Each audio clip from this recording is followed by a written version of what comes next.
Yo, what's up, c'est Axi. Aujourd'hui, on se retrouve pour un voyage de 5 jours sur l'île de Malte, dans la capitale de La Valette exactement, juste à côté de la fontaine de Triton. Comment voyager moins cher? Quels sont les lieux à visiter à Malte? Nous allons voir ça dans cette vidéo. Let's go!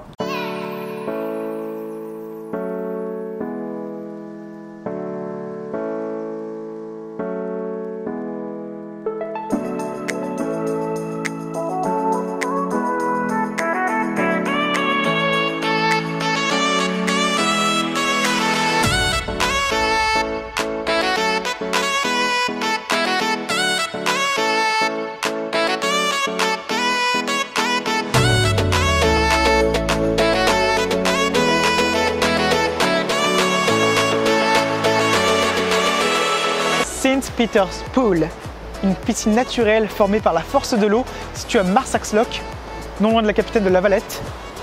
C'est vraiment un lieu à voir. On peut plonger l'été d'ailleurs. Visite de la grotte bleue ce matin en bateau.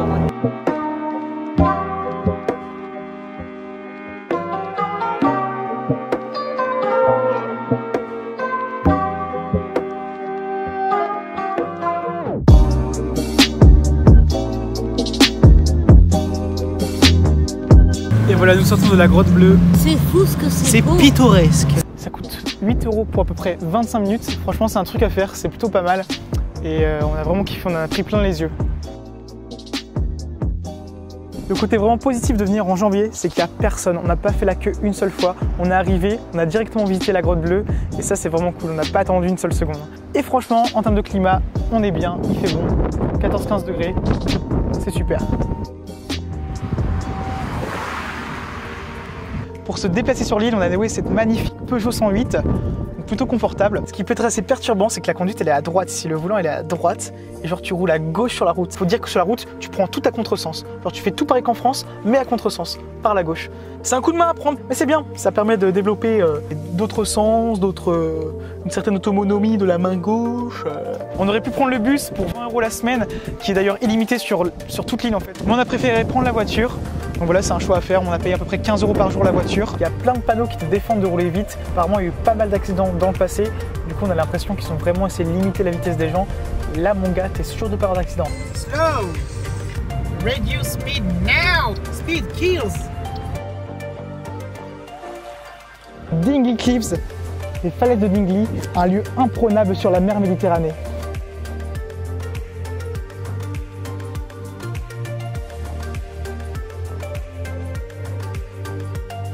Nous sommes à Mdina, c'est l'ancienne capitale de Malte, surnommée la ville silencieuse, peuplée de 300 habitants. Pour les fans de Game of Thrones, certaines scènes ont été tournées juste ici, à Mdina.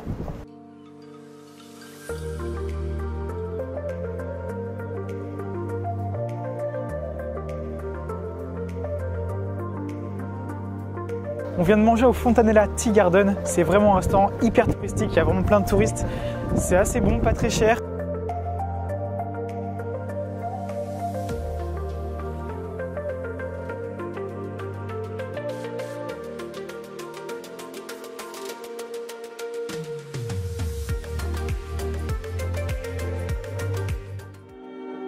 Et nous voilà devant le village de Popeye, décor cinématographique pour le film Popeye, qui est aujourd'hui devenu un parc d'attractions pour petits et grands.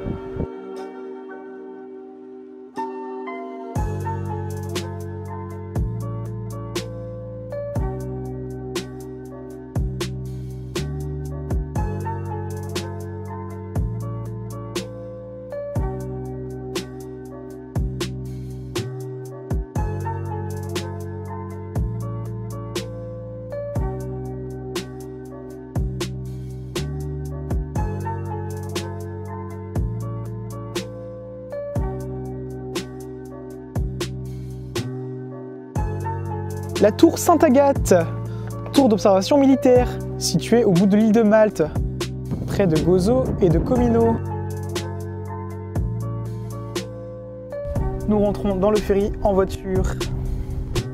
C'est 20 € pour 2 personnes et la voiture. Nous sommes actuellement dans le ferry et c'est blindé de monde.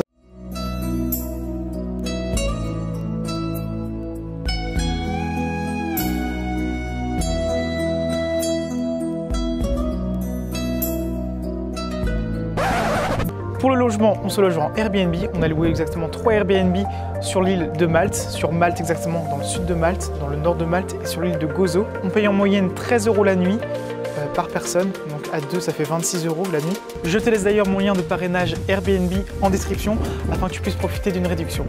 Et franchement, pour un prix de 13 € la nuit, je trouve ça très accessible et pour certains Airbnb, je trouve ça mieux qu'un hôtel.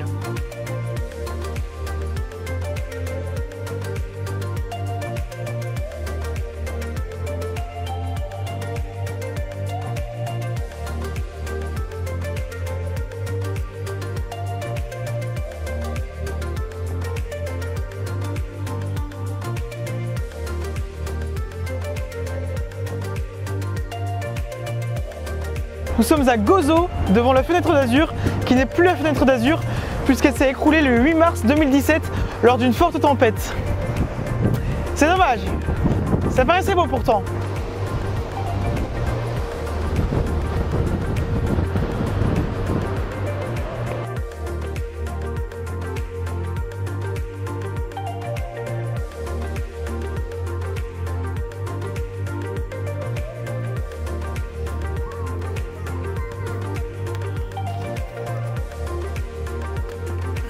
Sur l'île de Gozo, on y trouve la basilique de Tapinou. Les gens ici sont très croyants, on peut voir beaucoup de maisons qui ont des statues de Vierge Marie, de Jésus, des églises un peu partout, des basiliques, une cathédrale, plusieurs endroits de culte, j'ai envie de dire.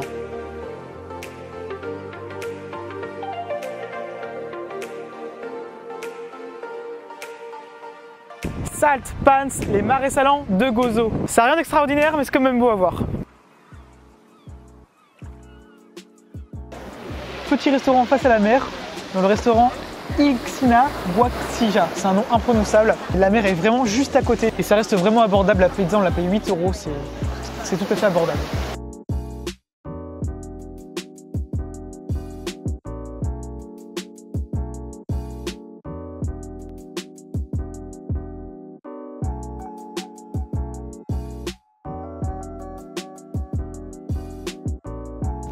Bienvenue à Sgantia, le plus vieux temple au monde encore existant. La construction de ce grand temple préhistorique débuta il y a 5600 ans par l'intermédiaire de la communauté gozitaine de fermiers et de bergers. Ces derniers venaient des environs de la Sicile et s'étaient installés définitivement à Malte vers l'an 6000 avant Jésus-Christ. Please touch. Ok. Ça, ce sont les cactus qu'on retrouve vraiment partout à Malte, dans lesquels poussent les figues de Barbarie. C'est vraiment trop bon. Le port de Marsaxlokk, un endroit hyper coloré, les bateaux colorés, les bancs colorés. Franchement, c'est superbe à voir.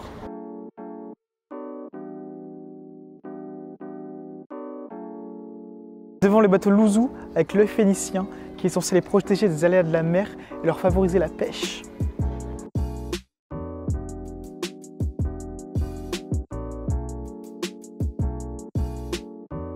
Au niveau de la langue, c'est hyper cool parce que tu vas pouvoir te faire comprendre partout si tu parles anglais.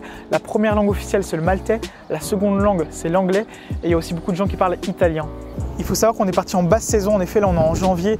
Du coup, ça peut expliquer certains prix qui sont assez bas.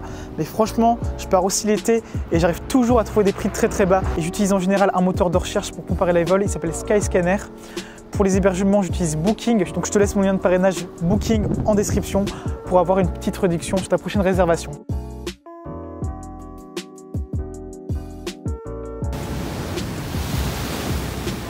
Training avec le groupe Street Elements, je te laisse leur page Facebook, leur Instagram, toutes les infos. Si t'es b-boy ou b-girl, si t'as envie de training avec eux, voilà, tu auras toutes les infos. Ils ont leur propre salle, comme tu peux le voir. C'est situé tout près de la capitale, tout près de La Valette, donc facile à trouver. C'est près de la mer, ils sont hyper accueillants, donc voilà.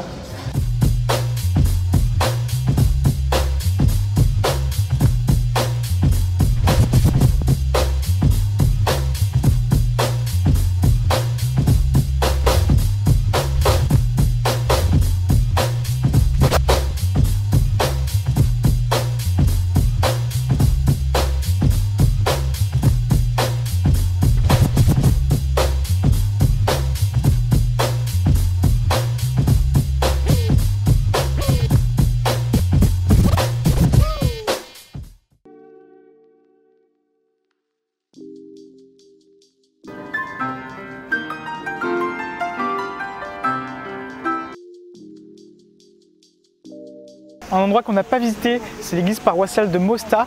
Et là-bas, il y a un fait assez extraordinaire, c'est le miracle de la bombe de Mosta. En effet, en 1942, lors de la Seconde Guerre mondiale, il y a un obus qui a transpercé le dôme de l'église. Donc en plus, c'est le dôme l'un des plus grands au monde. Et l'obus, il n'a pas explosé. Et c'était durant une messe de plus de 300 fidèles. T'imagines, pendant une messe, t'es avec 300 personnes, t'as un obus qui transperce le dôme et qui n'explose pas. C'est un miracle. Et du coup, ça en fait un endroit assez légendaire, assez miraculeux pour beaucoup de Maltais.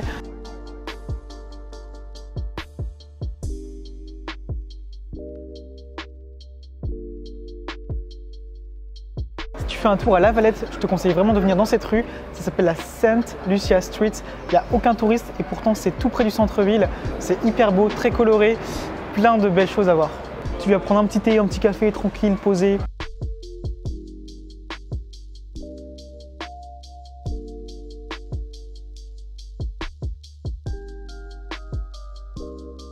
Au niveau du vol, on a payé 28 € l'aller et 10 € le retour.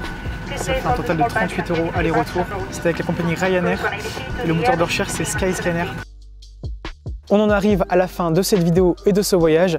En termes de budget, en comptant l'avion, la voiture et l'hébergement, on est sur une base de 200 €. Bien sûr à ça s'ajoutent les extras, les restaurants, les sorties.